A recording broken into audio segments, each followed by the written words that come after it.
Shalom teman-teman, apa kabarnya?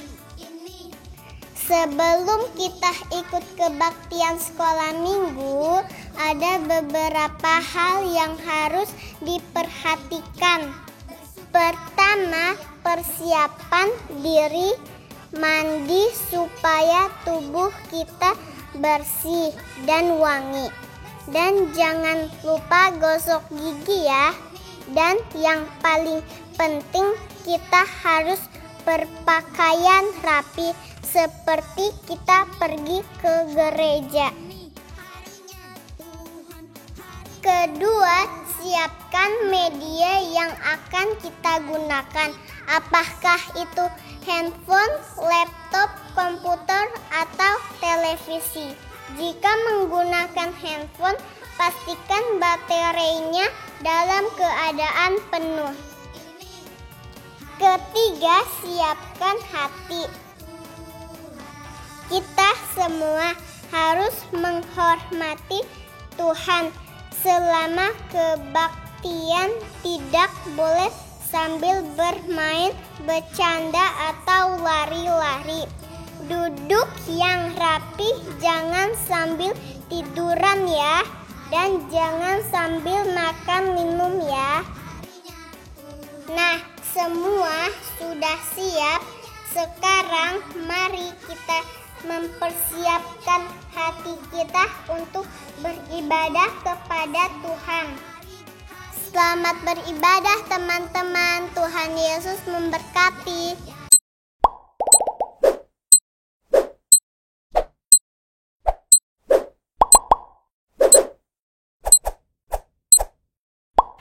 Shalom. Selamat pagi semuanya. Apa kabar adik-adik semuanya? Wah, kelihatannya adik-adik semua sudah Semangat ya. Karena hari ini kita akan merayakan Hari Paskah. Hari Paskah itu apa ya? Betul sekali, kita memperingati hari kebangkitan Tuhan Yesus. Tuhan Yesus sudah bangkit mengalahkan kuasa maut. Betul sekali Cici Yose. Kita sebagai anak-anak Tuhan sungguh bersyukur sekali ya, karena kita mempunyai Tuhan yang bangkit dari kematian. Nah, maka itu kita harus bersama-sama hari ini bersukacita memuji Tuhan, bersyukur kepada Tuhan karena kita punya Tuhan yang sudah bangkit. Nah, adik-adik semua sudah siap? Ya, kalau sudah siap semuanya bangkit berdiri, kita akan memulai ibadah kita pada pagi hari ini. Mari kita minta pimpinan Tuhan, kita mau menyanyikan pujian Marilah Tuhan Pimpin Saya.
Mari adik-adik dengan sikap yang baik kita mau datang di dalam doa. Terima kasih Tuhan. Terima kasih Tuhan. Kami bersyukur. Karena Tuhan sudah mati. Di atas kayu salib. Menanggung dosa-dosa kami. Kami bersyukur. Engkau Allah Engkau Allah yang sudah bangkit mengalahkan kuasa maut, sehingga kami memperoleh hidup yang kekal. Pada pagi hari ini kami mau datang memuji, menyembah Tuhan. Dan kami juga akan mendengarkan firman Tuhan. Tuhan berkati ibadah kami. Biarlah nama Tuhan yang dipermuliakan. Di dalam nama Tuhan Yesus kami berdoa. Amin. Masih tetap bangkit berdiri. Kita akan terus bersama-sama ya, mengingat sebagai anak-anak Tuhan kita harus rajin membaca Alkitab dan berdoa. Mari kita nyanyi lagu Mas Sekolah Minggu. Kita nyanyikan pujian ini dengan semangat.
Masih tetap bangkit berdiri semuanya ya adik-adik semua.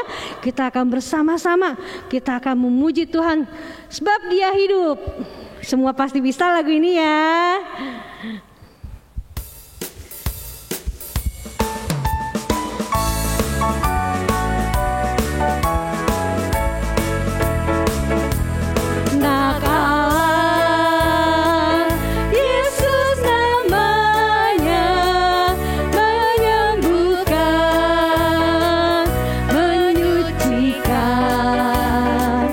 Bahkan mati tebus dosa.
karena kita punya Tuhan Yesus yang hidup. Bahkan kita juga menang ya, Tuhan Yesus menang dari kematian ya. Kita sudah dibebaskan dosanya oleh Tuhan Yesus. Betul sekali. Nah, adik-adik masih tetap berdiri ya. Kita tetap semangat, kita mau menyanyikan pujian Ku Menang, Ku Menang.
Boleh duduk dulu semuanya.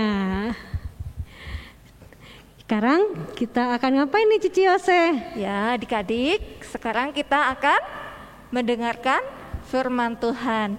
Mari kita siapkan hati kita untuk kita mendengarkan firman Tuhan. Duduk yang baik, kita akan menyanyikan pujian Samuel Kecil.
Berdoa.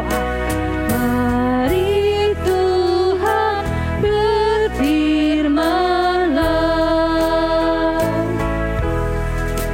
hati kami telah siap Kau bentuk,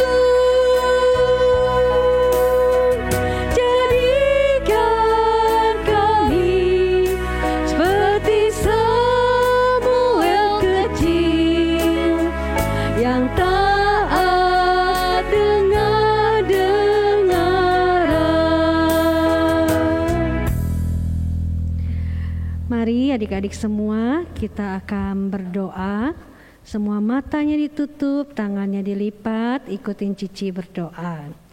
Tuhan Yesus, Tuhan Yesus, terima kasih. terima kasih. Tuhan sudah memimpin kami di dalam memuji Tuhan. Tuhan Yesus, terima kasih. Tuhan sudah bangkit dari kematian. Kami bersyukur. Tuhan sudah menebus dosa kami. Tuhan Yesus, sebentar kami mau mendengarkan firman Tuhan. Tuhan tolong pimpin kami untuk dapat mendengarkan dengan sungguh-sungguh sehingga kami mengerti firman Tuhan yang kami dengar.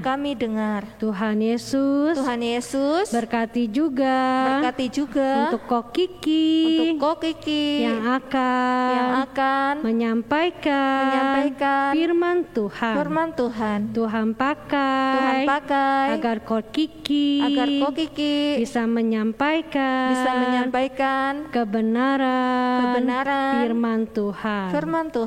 Terima kasih Tuhan. Hanya di dalam nama Tuhan Yesus kami sudah berdoa. Amin. Silakan duduk semuanya. Kita akan mendengarkan firman Tuhan. Gak boleh jalan-jalan, gak boleh sambil makan atau sambil ngobrol, nggak boleh, harus fokus. Dengarkan dengan baik ya. Yuk kita akan panggil Kok Kiki untuk menyampaikan firman Tuhan. Kok Kiki dipersilakan. Halo adik-adik semua, selamat pagi. Halo adik-adik yang di Karawang, adik-adik yang di Cikarang, dan adik-adik yang di Cikampek. Selamat Paskah ya semuanya. Kok Kiki senang sekali pagi hari ini bisa menyampaikan firman Tuhan untuk kalian semua. Kenapa Kok Kiki senang? Karena hari ini adalah hari yang istimewa adik-adik. Kenapa? Karena orang Kristen itu biasanya beribadah hari Minggu mengingat Tuhan Yesus yang bangkit pada hari Minggu. Tetapi hari ini adalah hari yang istimewa. Kenapa? Karena hari ini adalah hari di mana Tuhan Yesus itu sendiri bangkit adik-adik. Setelah kemarin Jumat Agung, 3 hari kemudian Tuhan Yesus bangkit dari antara orang mati. Kan ada lagunya tuh, menang haleluya, menang haleluya. Wah begitu ya lagunya. Menang atas apa? Kalau menang berarti ada yang kalah dong. Siapa yang kalah? Tuhan Yesus yang menang, siapa yang kalah? Nah nanti adik-adik ya dengarkan ceritanya baik-baik. Pasti nanti kalian akan mengerti. Adik-adik semua, Kok Kiki tidak lupa selalu mengingatkan adik-adik agar selalu berterima kasih kepada Tuhan. Berterima kasih kenapa Kok Kiki? Berterima kasih karena sampai sekarang masih diberikan kesehatan. Ya, di masa pandemi ini kita sungguh bersyukur pada Tuhan. Tuhan masih memberikan kepada kita semua kesehatan. Juga papa mama semua dalam keadaan yang sehat ya, sehingga bisa mencari nafkah. Tuhan juga selalu memberikan rezeki yang cukup untuk kita semua. Mari kita berterima kasih selalu kepada Tuhan. Saya mau berterima kasih Kok Kiki, tapi saya nggak tahu bagaimana caranya berterima kasih kepada Tuhan. Nah, ini PR buat guru-gurunya ya. Nanti Miss sama Mister akan menjelaskan kepada kalian. Kalian tanya ya, Miss, Mister, saya mau berterima kasih kepada Tuhan. Bagaimana caranya? Nanti kalian tanya ya. Nah, yang kedua, Kok Kiki juga selalu mengingatkan pada kalian untuk selalu menjaga kesehatan, menjaga protokol kesehatan. Artinya, di mana-mana pun kalian berada, selalu harus memakai masker ya, dan rajin mencuci tangan. Pokoknya ingat 5M dah ya, 5M supaya gampang. Apa itu 5M? Nah, untuk jelasnya, mari kita menyaksikan video berikut ini. Cerita tentang si Bom-Bom yang salah mengerti tentang 5M itu adik-adik. Dia datang kepada gurunya, dan gurunya menjelaskan apa itu 5M yang sebenarnya. Mari kita saksikan.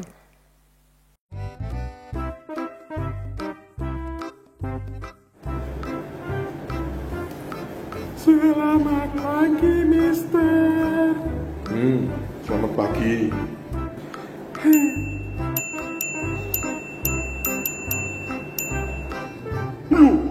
Kamu kenapa?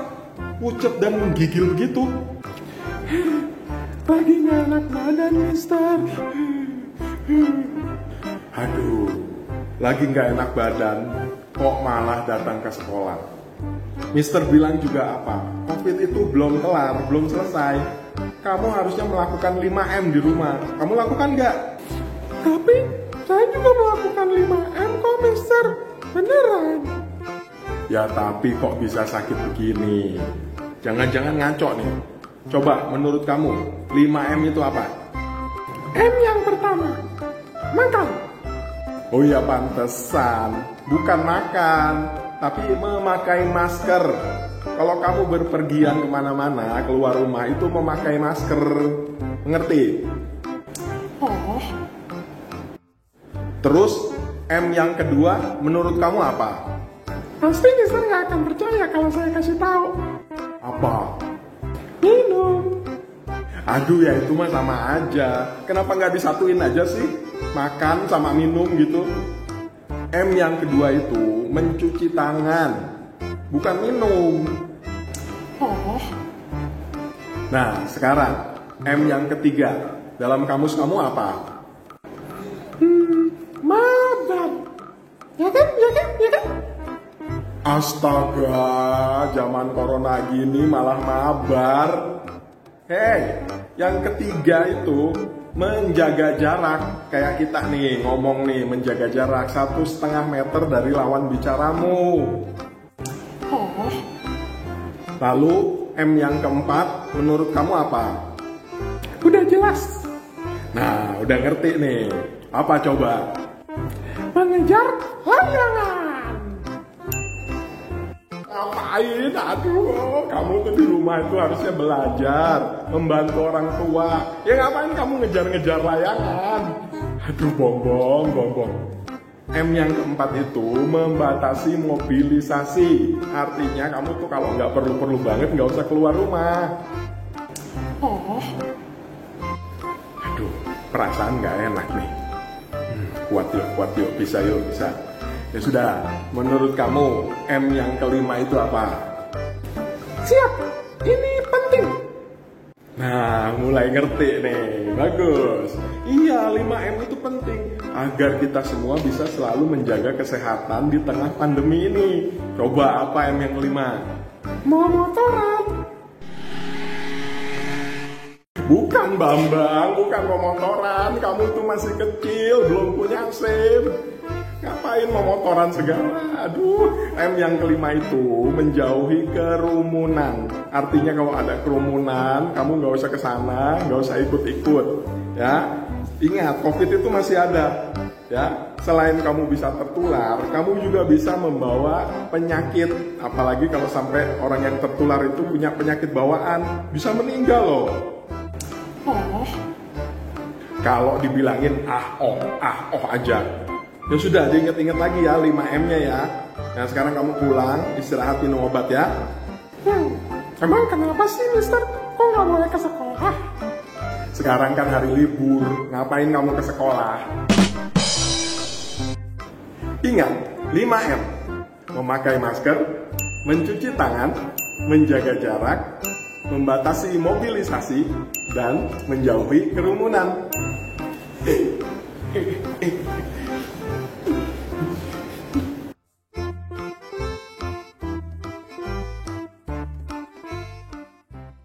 Nah, demikianlah adik-adik video si Bom-Bom dan 5M itu. Jangan sampai salah ya adik-adik mengartikan 5M itu.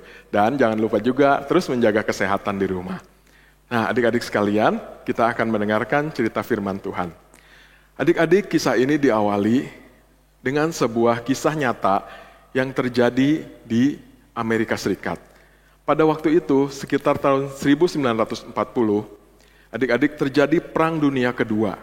Ya, dan pasukan Amerika mengirim pasukannya untuk ikut berperang itu di benua Eropa. Jadi perangnya terjadi di benua Eropa. Tetapi waktu itu yang berperang adalah pasukan Amerika yang memimpin pasukan sekutu melawan pasukan Nazi Jerman dan Italia dan Jepang pada waktu itu. Nah, adik-adik sekalian, apa yang terjadi? Pada tahun 1940 di Ohio, Amerika Serikat, hiduplah seorang ibu yang bernama Margaret Ryan. Ibu Margaret Ryan mempunyai 4 orang putra adik-adik. Namanya Daniel, Paul, Peter, dan si bungsu James. Nah, adik-adik sekalian, pada waktu itu pemerintah Amerika ingin meminta kepada pemuda-pemuda bangsanya untuk ikut berperang di benua Eropa di dalam Perang Dunia Kedua itu, melawan pasukan Nazi Jerman itu. Nah, adik-adik kemudian ibu ini mengirimkan 3 orang putranya itu adik-adik, Daniel, Paul, dan Peter, karena sudah cukup umur untuk ikut menjadi tentara dan berperang. Kemudian adik-adik, apa yang terjadi? Ketika itu, di dalam peperangan itu, ketiga putra Ibu Margaret ini mati adik-adik di dalam peperangan. Pada waktu itu, pemerintah Amerika mengirimkan pesan kepada Ibu Margaret, dan Ibu Margaret sangat sedih sekali mendengar putra-putranya ini sudah meninggal, sudah mati di dalam peperangan itu. Tetapi pada waktu itu, putra bungsunya yaitu James ini sudah pergi untuk berperang juga adik-adik. Jadi ketika kabar itu datang, putranya James sudah pergi untuk berperang di benua Eropa pada waktu itu tepatnya di daerah Prancis. Ya adik-adik. Nah, ketika pemerintah Amerika mendengar hal ini, yaitu ada 3 putra yang namanya Ryan semua nih, Daniel Ryan, Paul Ryan, Peter Ryan, itu meninggal semua, anaknya Ibu Margaret Ryan. Dan si bungsu pun sekarang sedang berperang. Nah, pemerintah Amerika memutuskan untuk memanggil pulang James Ryan ini. Kenapa? Karena supaya mamanya masih punya anak satu lagi, jangan sampai mati semua anaknya, ya, supaya mamanya masih punya bisa punya keturunan, bisa punya cucu gitu ya adik-adik ya. Nah, ternyata adik-adik pada waktu itu sampailah berita itu kepada Presiden Amerika Serikat. Presiden Amerika Serikat pada waktu itu segera menulis surat untuk pasukan yang sedang berperang di benua Eropa itu. Apa isi suratnya? Kepada kepala pasukan, temukanlah yang namanya James Ryan dari Ohio, Amerika Serikat, untuk dibawa pulang kepada mamahnya, karena mamanya sudah tidak punya anak lagi. Nah, begitulah ceritanya ya. Jadi dikirimlah surat itu kepada kepala pasukan di benua Eropa itu. Nah, sampailah surat itu kemudian kepada kepala pasukan. Ketika kepala pasukan melihat ini, wah, ada 3 namanya Ryan sudah mati semua. Sekarang mamanya sudah tidak punya anak lagi. Ada 1 lagi namanya James juga ikut berperang. Jangan sampai ini James mati, harus dijemput supaya pulang. Nah, dengan perintah dari presiden itu, kemudian sang kepala pasukan mengirim perintah, memerintahkan Kapten John Miller dan pasukannya untuk menjemput James Ryan ini adik-adik. Nah, ini pasukan Kapten John Miller ya. Kemudian dengan perintah dari presiden itu, pergilah Kapten John Miller yang kira-kira 1 hari perjalanan jauhnya dari tempat di mana ada James Ryan di situ. Mereka berjalan dan berjalan dengan dibantu seorang penterjemah pasukan Amerika yang bisa berbahasa Prancis.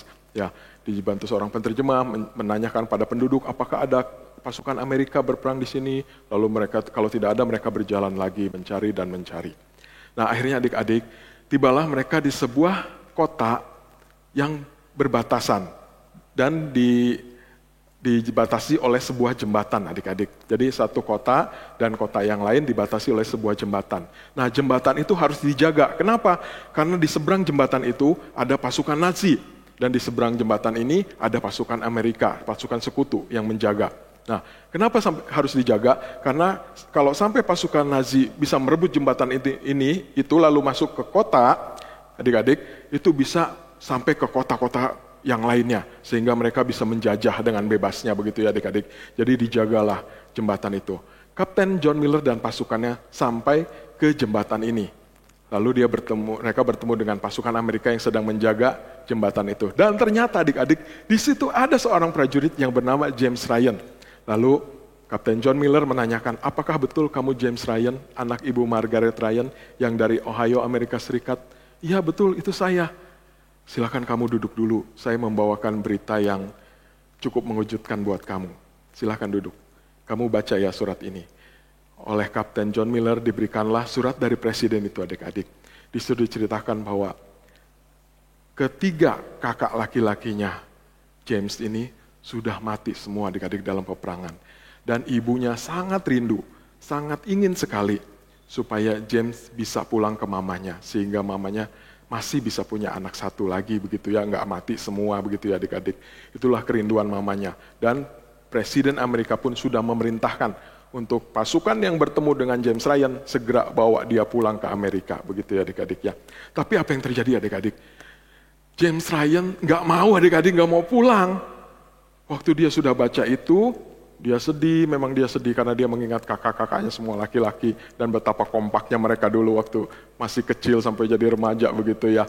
Tapi dia mengingat itu, lalu dia berkata, kalau kakakku laki-laki semua sudah mati, maka sekarang yang ada di sini, pasukan yang berperang dengan aku, itu adalah kakak-kakakku sekarang. Jadi dia nggak mau pulang karena menganggap pasukan yang ada di sini sekarang ini adalah saudaranya. Ya, pasukan di sini adalah yang harus dia bela, yang harus dia berperang bersama-sama sampai mati begitu ya. Jadi dia nggak mau adik-adik, nggak mau pulang. Tetapi Kapten John Miller membujuknya, ya, berkata bahwa ini perintah loh dari atas. Sebagai tentara kita harus menaati perintah dari atasan. Ya, tidak boleh tidak taat, tidak boleh tidak nurut ya. Nah, kemudian James Ryan ini mulai berpikir, aku nggak mau, aku nggak pulang, aku mau berperang. Lalu Kapten John Miller bilang, oke, aku dan pasukanku akan ikut berperang dengan kamu menjaga perbatasan kota ini, menjaga jembatan ini jangan sampai jatuh ke tangan musuh. Ya, tetapi kamu ketika berperang tidak boleh jauh-jauh dari aku. Nah, rupanya Kapten John Miller ini punya rencana ketika perang udah selesai, James berhasil selamat, dia akan tetap membawa pulang James, walaupun James yang gak mau. James tetap bandel dan gak mau adik-adik. Walaupun dikatakan mamahnya kasihan, mamahnya gak punya keturunan lagi, gak punya anak lagi, tapi James rupanya udah menganggap itu saudaranya, menganggap pasukan di situ adalah kakaknya sekarang, maka dia gak mau pulang adik-adik. Dia tetap berkeras hati, dia gak mau. Nah adik-adik, apa yang terjadi? Sehari kemudian, pasukan Jerman terlihat mendekati jembatan itu adik-adik, ingin merebut jembatan itu, lalu masuk ke kota-kota yang selanjutnya. Nah, apa yang terjadi adik-adik? Pasukan Amerika pada waktu itu sudah menanam bom-bom di jembatan itu, supaya ketika pasukan Nazi Jerman itu lewat, mereka akan meledakkan bom itu. Begitu adik-adik rencananya. Tetapi ketika itu, Kapten John Miller mengatakan, selama kita bisa berperang, gak usah kita hancurkan jembatan ini, kita perang dulu. Begitu ya, jadi mereka mereka melewati jembatan itu untuk mencegat pasukan Jerman itu di situ. Dan mereka berperang di situ adik-adik. Oh, perang terjadi dengan sangat sengit sekali. Dan perang itu tidak level adik-adik atau tidak seimbang adik-adik. Kenapa? Karena pasukan Nazi Jerman ternyata punya tank baja. Pasukan Nazi Jerman ada pesawat pembom. Mereka lebih kuat dan pasukannya pun lebih banyak dari pasukan Amerika pada waktu itu. Sehingga mulai terdesak adik-adik. Pasukannya Kapten John dan di situ ada James Ryan yang selalu dekat sama dia supaya nggak ketembak begitu ya, dijagain terus. Lalu mulai terdesak adik-adik, terdesak masuk kembali ke jembatan itu. Lalu seperti rencana sebelumnya maka akan diledakkan.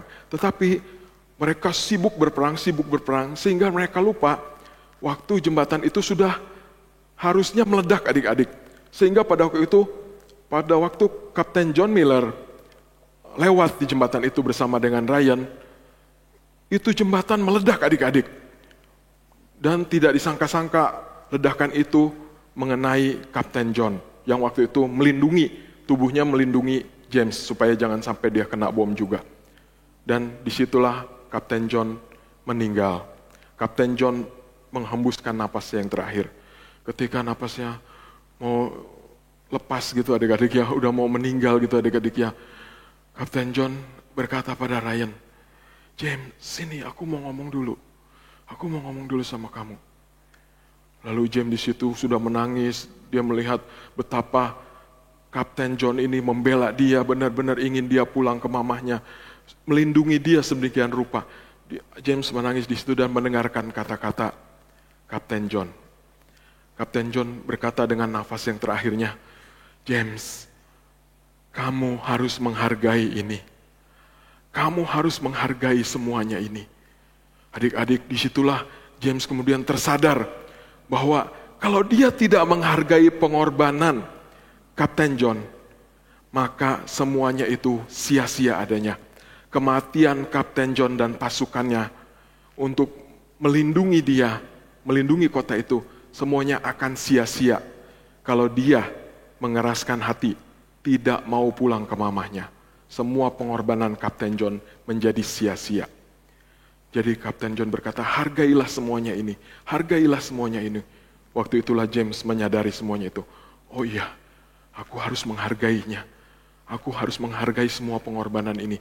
Aku gak mau lagi keras hati. Aku gak mau lagi bandel. Iya, aku mau pulang ke mamaku. Supaya mamaku bisa ada anak laki satu-satunya ini. Bisa ketemu sama mama. Begitu adik-adik. Lalu di situ pun James menyadari, dan James setelah peperangan itu dan jembatan itu berhasil runtuh adik-adik karena bom itu, pasukan Nazi tidak bisa menyeberang adik-adik. Sehingga kota itu tidak jadi diduduki oleh pasukan Nazi. Dan James dan pasukannya kemudian pergi, ya, bergantian dengan pasukan yang lain untuk berjaga, dan dia pulang ke mamahnya. Begitulah akhir cerita ini. James bertemu dengan mamahnya. Mamanya senang sekali karena semua kakaknya sudah nggak ada, sudah mati dalam peperangan. Tapi James mau pulang ke mamahnya. James mau terus melindungi mamahnya di usia tuanya ini. Mamanya sangat senang sekali adik-adik. Dan sampai sekarang cerita itu dikatakan bahwa James setiap tahun, setiap mengingat pahlawan-pahlawan yang sudah mati demi membela bangsa, dia selalu pergi ke kuburannya Kapten John Miller. Dan di situ dia selalu menangis, dia selalu teringat akan kata-katanya Kapten. Hargailah semuanya ini, semua pengorbanan ini, hargailah itu.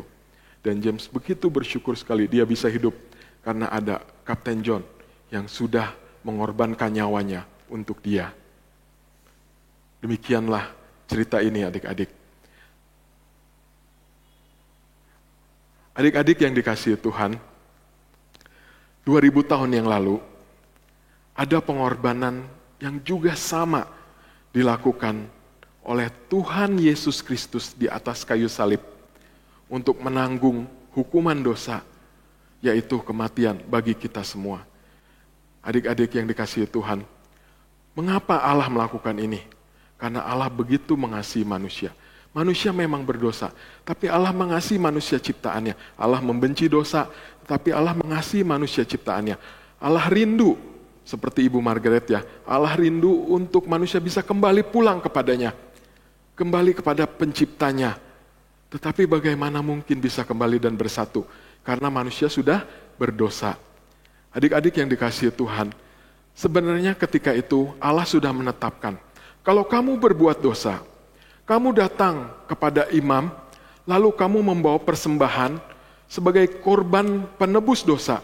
Persembahan itu di situ disembelih oleh imam, ya. Lalu persembahan itu dibakar, dan persembahan yang dibakar itu membawa harum kepada Tuhan, dan Tuhan mengampuni dosa-dosa umatnya. Itulah yang ditetapkan oleh Tuhan kepada bangsa Israel pada waktu itu, di dalam Alkitab sudah dicatat. Nah adik-adik sekalian, tetapi kemudian Tuhan menjadi marah adik-adik. Kenapa? Karena bangsa Israel menjadi main-main adik-adik. Berbuat dosa aja, nanti toh tinggal bawa binatang kepada imam, lalu dipersembahkan, beres dosanya diampuni. Kan Tuhan maha kasih, Tuhan maha baik. Tuhan menjadi jijik, Tuhan menjadi muak adik-adik dengan persembahan itu. Karena apa? Karena orang Israel tidak mau bertobat adik-adik. Karena orang Israel tidak merasa bersalah lagi, tinggal bawa persembahan, selesai semua dosa-dosanya. Padahal tidak seperti itu. Tuhan sangat membenci dosa. Tuhan sangat membenci orang yang tidak mau bertobat adik-adik. Maka ketika itu Tuhan melihat semua hal ini tidak bisa dibiarkan seperti itu. Karena mereka hanya membawa persembahan tapi hatinya tidak mau bertobat dengan sungguh-sungguh. Maka adik-adik sekalian, lalu kita mengenal Tuhan Yesus Kristus. Tuhan Yesus Kristus disebut oleh Yohanes Pembaptis, inilah anak domba Allah yang menghapuskan dosa dunia. Artinya adik-adik, Tuhan Yesus Kristus menggantikan persembahan-persembahan dalam perjanjian lama itu, korban penebus dosa itu, digantikan oleh Tuhan Yesus yang menjadi korban penebus dosa satu kali untuk selama-lamanya. Siapa yang percaya pada Tuhan Yesus, dia akan beroleh hidup yang kekal, dia akan diselamatkan adik-adik. Nah adik-adik yang dikasihi Tuhan, apakah Tuhan Yesus sungguh memenuhi syarat? Apakah Tuhan Yesus sungguh benar-benar layak menjadi juru selamat? Adik-adik yang dikasihi Tuhan, pada waktu itu Tuhan memberikan 2 ketetapan. Yang pertama, kalau kamu mau mempersembahkan korban, itu persembahannya, korban itu harus disembelih di situ, darahnya tertumpah. Kenapa? Karena Alkitab firman Allah mencatat, tanpa penumpahan darah tidak ada pengampunan adik-adik. Tanpa penumpahan darah tidak ada pengampunan. Oleh sebab itulah harus ada yang dikorbankan, harus ada yang disembelih, harus ada yang darahnya tertumpah demi dosa bisa diampuni adik-adik. Nah yang kedua, domba atau binatang yang kamu bawa itu selain disembelih, dia juga harus domba yang tidak bercacat, domba yang kudus, domba yang benar-benar bagus. Nah begitulah adik-adik pada waktu ketetapannya. Dan Tuhan Yesus sebagai anak domba Allah, apakah dia memenuhi syarat itu? Tentu saja adik-adik. Kenapa? Karena Tuhan Yesus adalah Allah yang menjadi manusia. Manusia tidak mungkin menyelamatkan manusia yang lain. Manusia tidak mungkin menyelamatkan dirinya sendiri. Kenapa?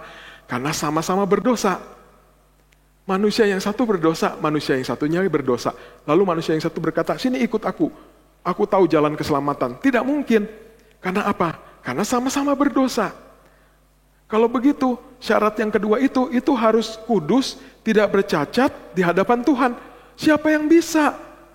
Yang bisa cuman Allah. Oleh sebab itulah Allah harus menjadi manusia adik-adik. Kenapa? Yang pertama, dia harus mati, darahnya harus tertumpah. Allah adalah roh yang kekal. Betul kan? Jadi Allah tidak bisa mati dong. Allah tidak bisa menumpahkan darah dong.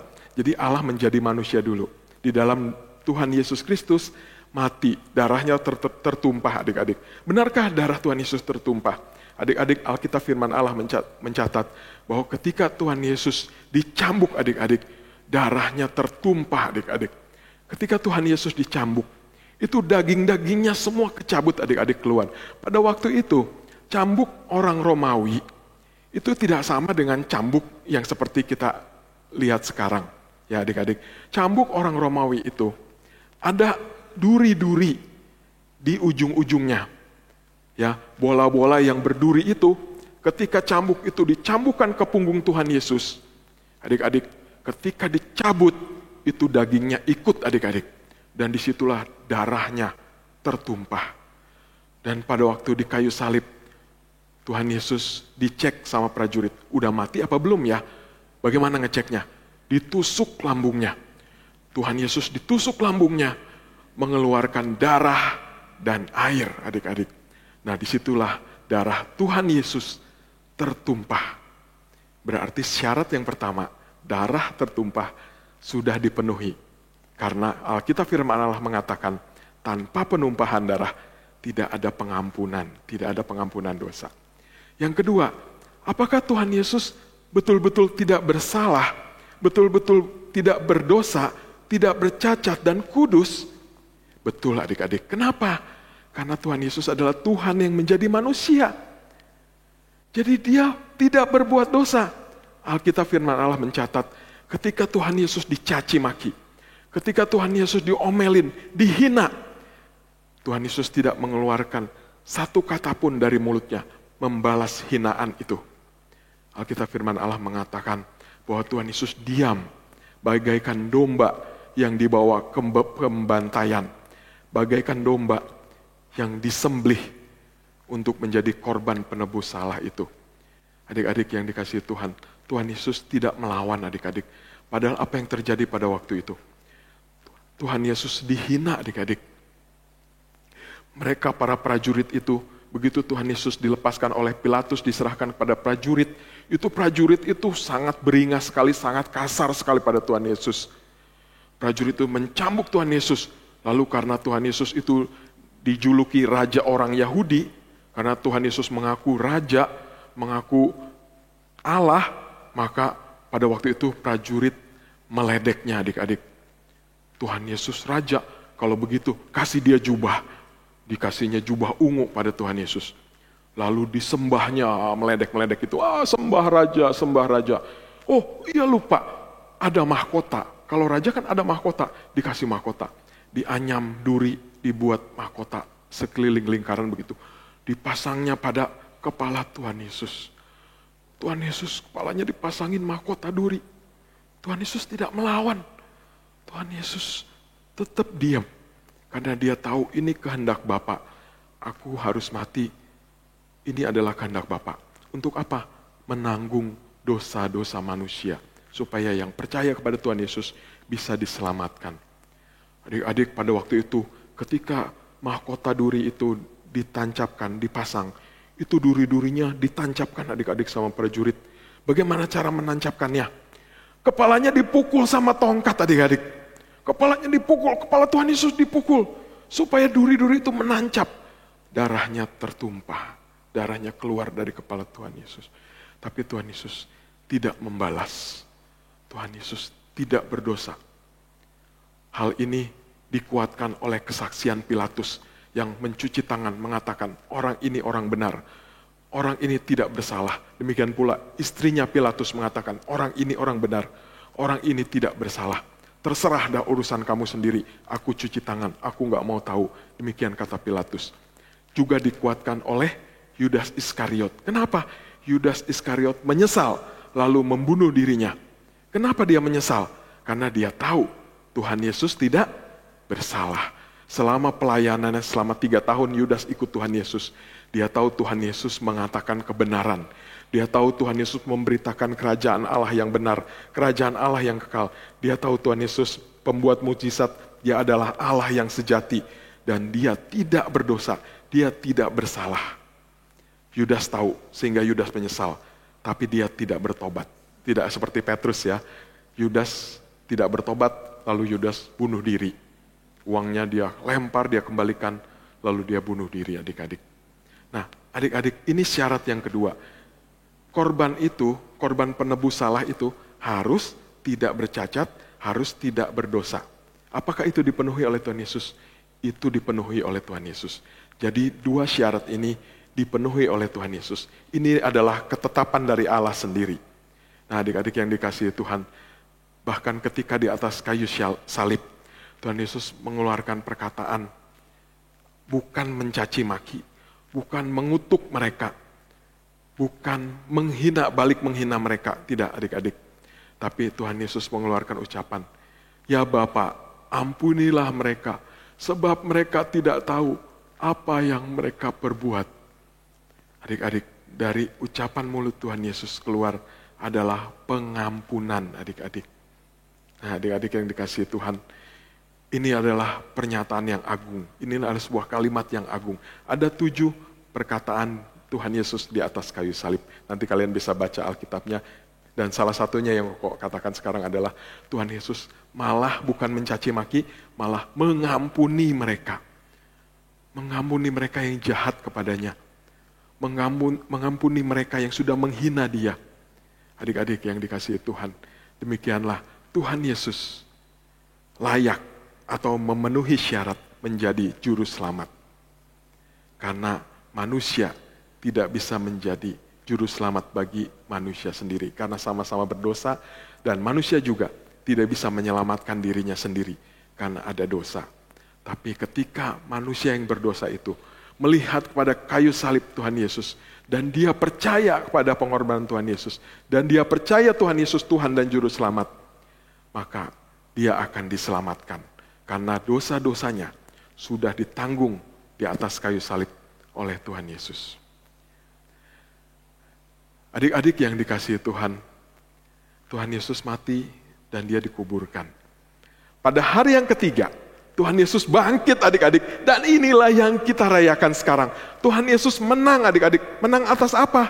Menang atas kematian. Adik-adik yang dikasihi Tuhan, kematian adalah sesuatu yang ditakuti oleh manusia, karena kematian adalah misteri, dan kematian adalah di mana manusia harus mempertanggungjawabkan dosa-dosanya di hadapan Tuhan. Maka kematian adalah hal yang paling menakutkan bagi manusia. Adik-adik yang dikasihi Tuhan, ketika manusia mati, rohnya kembali kepada kekekalan. Apakah dia akan ke surga ketika dia percaya Tuhan Yesus, ataukah dia mengalami kematian yang kedua di neraka. Dia akan dihukum selama-lamanya karena dia tidak percaya Tuhan Yesus. Adik-adik yang dikasihi Tuhan, inilah kematian yang kedua. Keterpisahan dari Allah selama-lamanya. Inilah yang ditakuti oleh manusia, adik-adik. Dan kematian itu sudah dikalahkan oleh Tuhan Yesus Kristus. Ketika pada hari yang ketiga, Tuhan Yesus bangkit, adik-adik. Makanya tadi di awal kok Kiki nyanyi, menang, menang, haleluya. Tuhan Yesus menang, adik-adik. Inilah arti Paskah yang pertama. Tuhan Yesus menang atas kematian. Tuhan Yesus sudah menang atas hal yang paling ditakuti oleh manusia selama ini. Tuhan Yesus sudah menang. Dan siapa percaya Tuhan Yesus, dia akan beroleh hidup yang kekal bersama dengan Bapa selama-lamanya di sorga yang indah, di mana tidak ada air mata, di mana tidak ada lagi kejahatan, di mana tidak ada lagi penderitaan. Nah, adik-adik yang dikasihi Tuhan, inilah Paskah, arti Paskah yang pertama. Kemenangan atas kematian. Adik-adik yang dikasihi Tuhan, arti Paskah yang kedua adalah harapan, adik-adik. Dengan kebangkitan Tuhan Yesus, ada harapan. Ada kuasa yang menyertai anak-anaknya. Ada kekuatan yang menyertai anak-anaknya. Adik-adik yang dikasihi Tuhan, jika suatu saat ada seorang guru, dia ingin mengajar sebuah kelas yang pada waktu itu kebetulan bukan kelasnya guru ini. Kenapa? Karena gurunya yang wali kelas yang sebenarnya itu sedang sakit. Jadi guru ini kemudian masuk ke kelas itu dan adik-adik, kelas itu semuanya bandel, adik-adik. Semuanya nggak ada yang nurut sama guru itu. Karena guru pengganti nggak dianggap, adik-adik. Semuanya main-main, semuanya bercanda, semuanya ketawa-ketawa. Guru itu pusing, aduh aku pusing, aku putus asa, bagaimana ini, aduh. Lalu guru itu teringat, aku akan meminta bantuan kepada kepala sekolahku. Lalu dia cepat-cepat pergi ke ruangan kepala sekolah. Tok, tok, tok, permisi Pak, minta bantuan Pak. Ada apa ya? Begitu ya, kepala sekolahnya dari dalam dia menjawab. Ya, silakan masuk Miss, ada apa? Gitu kan. Lalu di situ Miss-nya menceritakan, aku tidak sanggup mengajar kelas ini, bandel-bandel dan tidak ada yang taat. Semua tidak menganggap aku sebagai guru pengganti. Mentang-mentang wali kelasnya lagi sakit. Semuanya bercanda, semuanya ketawa-ketawa. Begitulah adik-adik ya. Lalu kepala sekolah ini, sini, saya akan dampingi. Wah, adik-adik didampingi sama kepala sekolahnya. Kepala sekolahnya ikut masuk ke kelas itu. Adik-adik begitu kepala sekolah masuk, belum masuk kepala sekolah baru kelihatan mukanya. Semua diam, adik-adik, nggak ada yang berani. Semuanya diam, semuanya taat, semuanya tiba-tiba nurut. Lalu Pak Kepala Sekolah bilang, anak-anak semua perhatikan ya, Mister mau bilang. Miss ini adalah wakil Mister di kelas ini. Ya, jadi semuanya harus taat sama Miss, semuanya harus nurut sama Miss, semua harus mendengar perkataannya Miss, sama seperti kamu mendengar perkataanku, sama seperti kamu taat sama Bapak, sama Mister. Begitu ya, kata kepala sekolah ini. Jadi kepala sekolah memberikan kuasanya, memberikan wewenangnya, atau bagaimana dia bisa, guru ini adalah wakil, begitu ya. Jadi menjelaskan, guru ini adalah wakil dari kepala sekolah untuk untuk guru ini bisa mengajar dengan baik, begitu ya. Nah, ketika kepala sekolah itu kemudian sudah pergi, anak-anak sudah mengerti bahwa kalau macam-macam, kalau nakal, kalau masih bandel, maka sama dengan melawan kepala sekolah, begitu ya. Jadi di sini dikatakan, di dalam cerita ini diceritakan ada kuasa dari kepala sekolah diserahkan kepada Miss ini, sehingga Miss ini kemudian dengan disertai oleh kuasa dari kepala sekolah itu berani menghadapi segala sesuatu, ya. Dan Miss ini kemudian bisa maju, dan Miss ini kemudian bisa mengajar dengan benar, mengajar dengan baik, dan anak-anaknya semua taat sama dia. Nah, adik-adik yang dikasihi Tuhan, apa yang ditakuti oleh manusia? Di dalam dunia ini manusia takut penderitaan, adik-adik. Manusia takut kesengsaraan. Manusia takut kejahatan. Tetapi ketika percaya pada Tuhan Yesus yang sudah bangkit, yang sudah menang itu, ada kuasa dari Tuhan Yesus yang maha kuasa itu, Dia bangkit dan mengalahkan kematian. Tuhan Yesus yang Maha Kuasa itu menyertai setiap anak-anaknya di dalam kehidupan ini. Sehingga anak-anaknya tidak takut lagi, tidak bimbang lagi, dan mau berjalan bersama-sama dengan Tuhan di dalam kehidupan ini. Nah, begitulah adik-adik. Jadi arti Paskah yang kedua adalah harapan. Adanya kuasa di mana kuasa Tuhan itu menyertai kehidupan setiap anak-anaknya. Itulah arti Paskah adik-adik. Kita sungguh senang sekali, sungguh bangga sekali punya Tuhan Yesus yang hidup, Tuhan Yesus yang menang atas maut, dan Tuhan Yesus yang menyertai kita dengan kuasanya yang begitu besar. Sehingga kita tidak takut lagi, tidak ragu-ragu lagi. Hidup kita sekarang adalah hidup untuk menyenangkan hati Tuhan. Hidup kita sekarang adalah hidup yang sebaik-baiknya untuk bisa memuliakan nama Tuhan. Baik dalam perkataan kita, dalam tindakan kita, dalam keputusan kita, dalam setiap langkah kehidupan kita. Adik-adik sekarang waktunya belajar, belajarlah dengan benar. Belajarlah dengan baik ya adik-adik. Jangan lagi kamu malas-malesan. Ya, adik-adik yang dikasihi Tuhan kan biasanya tuh ya, kalau misalnya mama lihat kamu di kamar, lagi belajar enggak nih? Pura-pura belajar, betul ya? Pura-pura belajar, begitu. Tapi kalau mama enggak lihat, apa yang dilakukan oleh adik-adik sekalian? Kalian mulai ambil handphone, lalu main game. Ya adik-adik ya. Lalu di situ kamu berbohong sama mama ketika ditanya, sudah belajar belum? Oh, sudah dong mah, sudah belajar, gitu ya. Oh, besok apa? Gitu. Oh besok ada UAS begitu ya, besok ada UAS gitu. UAS apa? UAS itulah yang ada rumus-rumusnya gitu. Oh matematika. Oh bukan, sejarah. Loh kok sejarah bisa ada rumus-rumusnya? Iya, ini pertanyaannya siapa yang merumuskan naskah proklamasi? Loh bukan dong, bukan itu maksudnya ya, bukan rumus itu ya, salah ya. Nah tapi adik-adik kan suka begitu ya, pura-pura belajar, pura-pura sudah selesai. Kemudian minta izin, mah boleh gak main HP? Padahal belajarnya belum selesai. Jangan bohong, jangan malas belajar. Semua lakukan untuk Tuhan, semua lakukan untuk kemuliaan Tuhan, semua lakukan untuk menyenangkan hati Tuhan. Ya, adik-adik yang suka musuhan, jangan lagi musuhan. Jangan lagi benci sama teman. Harus memaafkan, harus mengampuni ya setiap orang yang bersalah kepada kita. Kenapa? Karena Tuhan sudah terlebih dahulu mengampuni kita melalui Tuhan Yesus. Maka kita sekarang harus bisa mengampuni orang lain juga yang bersalah kepada kita. Harus baikan sama teman. Tidak boleh musuhan dan tidak boleh nakal lagi. Dan adik-adik juga tidak boleh tidak taat, tidak nurut sama orang tua. Jangan ya, semua itu harus kita hentikan. Adik-adik sekalian dikasih Tuhan, kalau orang tua ngomong, kalau orang tua menasihati, dengar baik-baik. Karena orang tua itu adalah wakil Tuhan di dunia ini untuk kita bisa hidup yang menyenangkan hati Tuhan. Nasihat mereka itu harus kita dengar baik-baik. Ya, setiap apa yang dikatakannya harus kita taat, harus kita nurut. Ya adik-adik dikasih Tuhan. Jadi adik-adik ketika kita tahu bahwa Tuhan Yesus sudah mati bagi kita. Dan Tuhan Yesus sudah bangkit juga bagi kita. Maka sekarang hidup kita ingin menyenangkan hati Tuhan. Saya mau belajar yang sungguh-sungguh.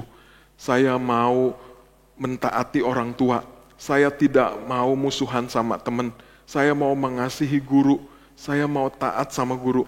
Dan saya mau mempersembahkan nilai saya yang baik untuk kemuliaan nama Tuhan, untuk menyenangkan hati Tuhan. Nah adik-adik, itu namanya pertobatan. Ingat ya adik-adik ya, tadi Tuhan benci orang Israel yang tidak mau bertobat. Tapi dengan contoh yang seperti itu, dengan ilustrasi yang tadi Koko ceritakan, maka sekarang kita tahu Tuhan membenci orang yang tidak mau bertobat, maka kita harus bertobat. Bertobat itu apa sih Koko? Bertobat itu minta ampun dan tidak melakukannya lagi. Minta ampun sama atas dosa-dosa kita kepada Tuhan dan tidak mau melakukannya lagi. Nah adik-adik yang dikasihi Tuhan, Koko teringat sebuah lagu, Tuhan ampuni atas dosa-dosaku ini. Mari kita menyanyikan lagu ini dengan sikap berdoa yuk.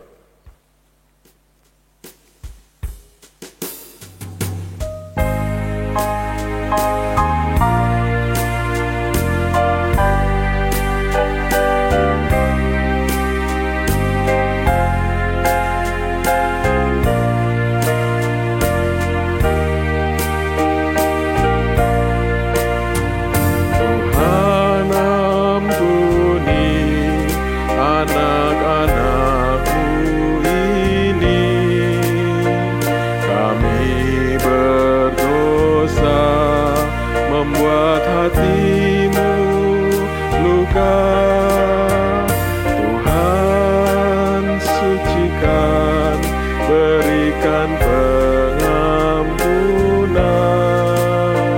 Kami berjanji tak nakal lagi. Terima kasih Tuhan untuk kesabaran. Terima kasih Tuhan untuk pengampunan. Pada hari ini anak-Mu berjanji menjadi sahabat Yesus sampai selama-lamanya.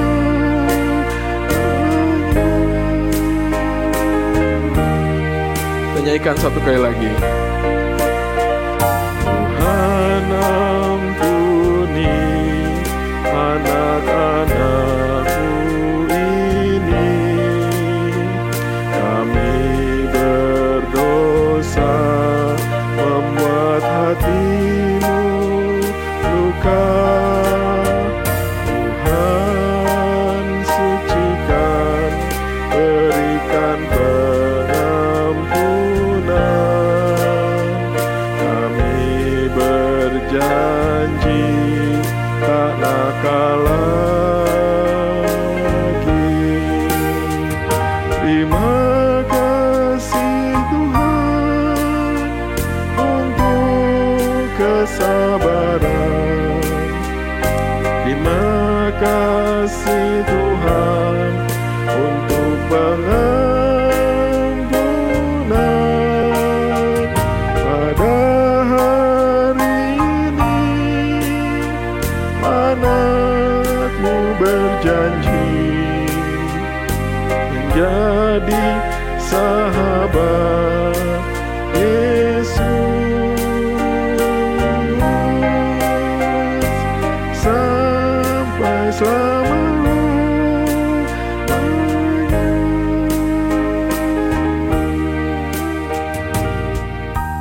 Adik-adik dengan sikap berdoa, matanya ditutup, tangannya dilipat. Mari ikuti Koko berdoa. Tuhan, terima kasih kami sudah mendengarkan firman Tuhan. Kami mohon kiranya Tuhan ingatkan kami terus akan firman Tuhan ini, bahwa Tuhan Yesus sudah mati menanggung dosa-dosa kami. Engkau adalah Juru Selamat yang sejati. Dan Tuhan Yesus juga sudah bangkit pada hari yang ketiga, memberikan kemenangan dan harapan, dan ada kuasa yang menyertai kami, anak-anaknya. Terima kasih Tuhan untuk firman Tuhan ini. Biarlah ketika kami sudah percaya Tuhan Yesus, sekarang hidup kami ingin menyenangkan hati Tuhan saja. Kami tidak mau nyontek lagi, kami tidak mau bohong lagi, kami tidak mau musuhan lagi, kami mau taat sama orang tua, sama guru, dan kami mau belajar dengan sungguh-sungguh supaya nilai kami bagus. Dan ketika nilai kami bagus, Tuhan yang senang, Tuhan yang dimuliakan. Tuhan, tolonglah pada kami untuk bisa melakukan firman Tuhan ini dengan setia dan taat seumur hidup kami. Terima kasih untuk firman Tuhan ini. Kiranya Tuhan menolong kami selalu untuk bisa melakukannya dalam kehidupan kami sehari lepas sehari. Terima kasih Tuhan, terpujilah nama-Mu. Dalam nama Tuhan Yesus kami berdoa dan mengucap syukur. Terima kasih. Amin. Adik-adik sekalian, pada saat ini ada ayat mas yang kita bisa baca bersama-sama. Yuk kita baca ya. 1, 2, 3. Sebab yang sangat penting telah kusampaikan kepadamu, yaitu apa yang telah kuterima sendiri, ialah bahwa Kristus telah mati karena dosa-dosa kita sesuai dengan kitab suci, bahwa ia telah dikuburkan dan bahwa ia telah dibangkitkan pada hari yang ketiga sesuai dengan kitab suci. 1 Korintus 15 ayat 3 dan 4. Demikianlah firman Tuhan sudah disampaikan oleh Ko Kiki. Terima kasih sudah mendengarkan, kiranya semuanya menjadi berkat bagi kalian semua dan bagi Ko Kiki juga. Selamat Paskah, Tuhan Yesus memberkati. Monang, haleluya. Nah adik-adik, kita bersyukur tadi sudah kita mendengarkan kabar sukacita ya, yaitu kabar tentang Tuhan kita yang sudah bangkit dari kematian. Aduh, senang sekali ya Cici Yose ya. Iya betul sekali. Wah, pasti adik-adik semuanya sangat diberkati. Sama seperti Ci Rosi dan Ci Yose juga sangat diberkati oleh firman Tuhan yang sudah disampaikan oleh Ko Kiki. Iya adik-adik, jangan lupa Cici selalu mengingatkan juga Cici Yose untuk kita belajar berterima kasih kepada Tuhan. Nah, salah satunya kita harus belajar berterima kasih dengan memberikan persembahan. Ya, adik-adik boleh mengumpulkan uang persembahannya di rumah. Nanti gimana, Ci? Nanti kalau sudah ibadah di gereja bisa membawanya. Ya. Ya, sekarang yuk semua bangkit berdiri. Kita akan bersama-sama tepuk tangan dengan sukacita. Kita nyanyikan lagu Tuhan bangkit ya.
Adik-adik, kita akan mengakhiri ibadah kita pada pagi hari ini. Kita akan berdoa, setelah itu kita akan menyanyikan lagu Bapa Terima Kasih.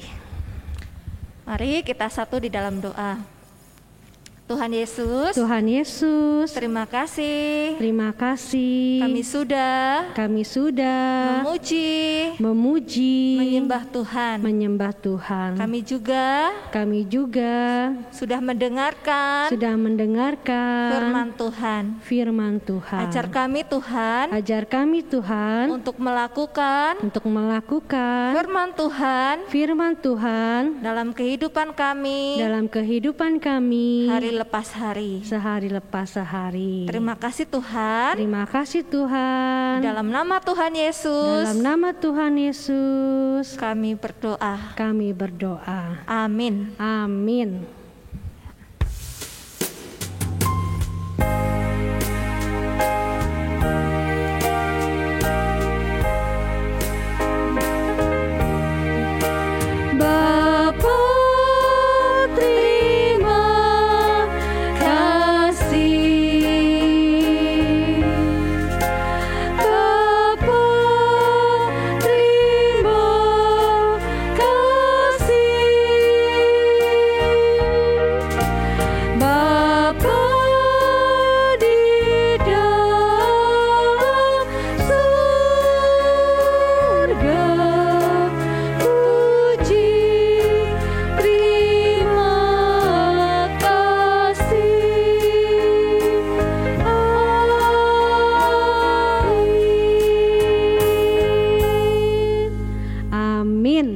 Silakan duduk, silakan berdoa masing-masing, bersyukur kepada Tuhan ya. Cici Rosi dan Cici Yose mengucapkan selamat Paskah. Selamat hari Minggu. Tuhan Yesus memberkati. Dadah.